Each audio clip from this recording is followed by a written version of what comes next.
रवनवा राम जी के लगे आइल आ उनका गोड़े में गिर गइल। कहलस, देखी अब हमारा रौरा में कोनो टसल नहीं रह गइल। एगो सीता जी रहली तो उ धरती में समा गईली। अब उनकर कोनो ममिला बाचल नहीं खे। रहल सवाल राजकाज के, तो हम रौरे पालसी के कायल हो गइल बानी। अब हमरो रौरे रास्ता पर चले के बा, जनता खातिर जिए के बा आ जनता खातिर मरे के बा।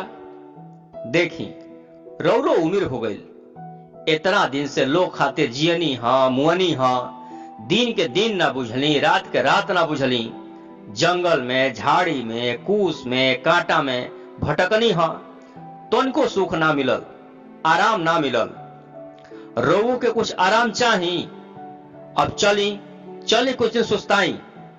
राजपाट कुल रौरे हो, जब मन करी चली आई। हम हो के सुधारला के मौका दी। हम तन मन धन से रौरे पॉलिसी लागू करब। आ देखी रवत ही भगवान भक्तन के माई बाप, भक्तन पर कृपा करी ले, हम हो के भक्त बना ली। मुअले पर तरव तरबे कैली, हमरा के जीते तार दी। कोही के रवनवा राम जी के गोड़ धो के लागल रोवे। इतना रोवलस कि ओकरा आंसू से नदी बोल चलल। राम जी भीज गइलन। लगले सोचे कि बात तो ठीके कहता, एक बार एकरो के मौका दियाओ।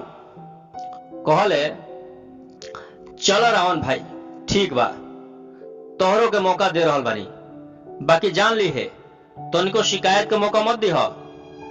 रावणवा कहलस, राम जी राउर क्रिया जे हम कुछ गड़बड़ करी, हम रौरे रास्ता पर चलब, रौरे बतावल नीति धर्म निवाहब।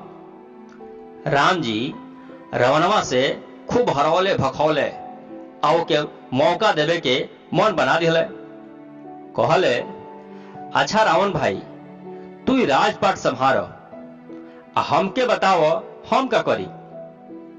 रावणवा कहलस, रवा अब आराम करे के बा, रवा खातिर बहरी अलग से एक रिसोर्ट तैयार करा देले बानी, ओही में जाकर रही, पूजा पाठ करी, बैठल बैठल देखत रही हम कौन तरह के का कर रहल बानी। टाइम टाइम पर हमरा के बतावल रहेगा बा।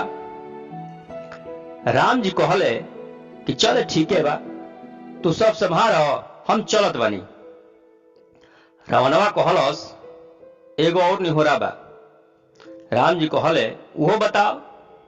रावणवा कहलस, हमर दशानन रूप जनता के ना भावे, हम एक ढोवत ढोवत थक गइल बानी, एक रौरा संभार लेती आ आपन रूप हमरा के दे देती तो सब मामला ठीक हो जाए। राम जी कहले, देखो भक्त हमार कमजोरी, जब तू भक्त बन गए तो इहो स्वीकार बा। रावणवा अपन 200 मुंह राम जी के दिहलस आ राम जी के चेहरा अपने ऊपर लगा लेहलस। राम जी रावण के चेहरा लगा लेहले आ महल से निकल पड़ले। जैसे महल से निकलले, रावणवा के सिपाही उनका के ध ले गेलस जेहल में। कहले, इहे रिसोर्ट हवे, अब वह यही में आराम करी।